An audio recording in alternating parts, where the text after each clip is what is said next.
Malgré les apparences, ce n'est pas une maison de famille, mais bien un lycée. Fondé en 1954, l'établissement privé accueille des élèves du monde entier. C'est ici que Jean-Luc Giroux a décidé d'enseigner. Ça, c'est une épreuve de spé-éco. Situé en centre-ville de Genève, le lycée est à plus de 100 km de son domicile. 3 jours par semaine, Jean-Luc Giroux prend la route à 3h30 du matin depuis Jarzy, dans les Bauges.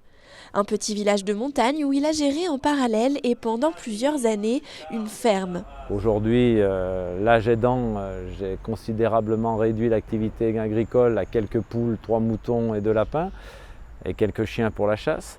Mais voilà, ça reste une vie un peu particulière où donc j'arrive à 5 heures, je bosse jusqu'à 8h moins quart que les collègues arrivent. Et je rentre à la maison après 16 heures, ce qui fait que j'évite tous les bouchons. Pas de bouchons, mais 1h15 de route chaque matin et chaque soir. Un rythme particulier qu'il a choisi il y a 25 ans. Au chômage, après la fermeture d'une école en France, l'enseignant qui possède la double nationalité suisse et française a alors décidé de se tourner vers la Suisse. Vous savez pourquoi les gens viennent en Suisse. Donc là-dessus, il n'y a pas de démagogie à avoir, il n'y a pas d'hypocrisie à avoir. On vient pour le salaire, c'est une évidence. Les contraintes, elles sont comme dans chaque fois que vous faites un choix, évidemment des contraintes, il y en a. Ici, les contraintes, elles sont d'ordre du droit du travail, de la législation qui est un peu moins souple qu'en France. Elles sont de l'ordre aussi des charges qu'il peut y avoir à payer, etc.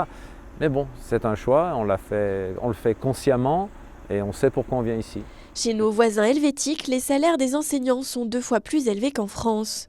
Pour le lycée Topfer, où les élèves préparent le baccalauréat français, employer des enseignants frontaliers est une nécessité.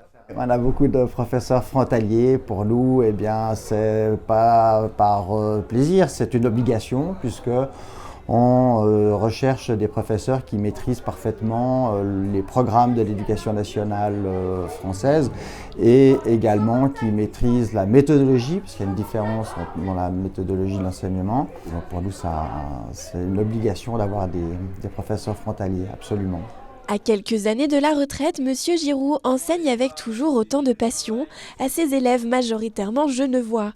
25 nationalités sont tout de même représentées et on compte même parmi eux quelques étudiants français.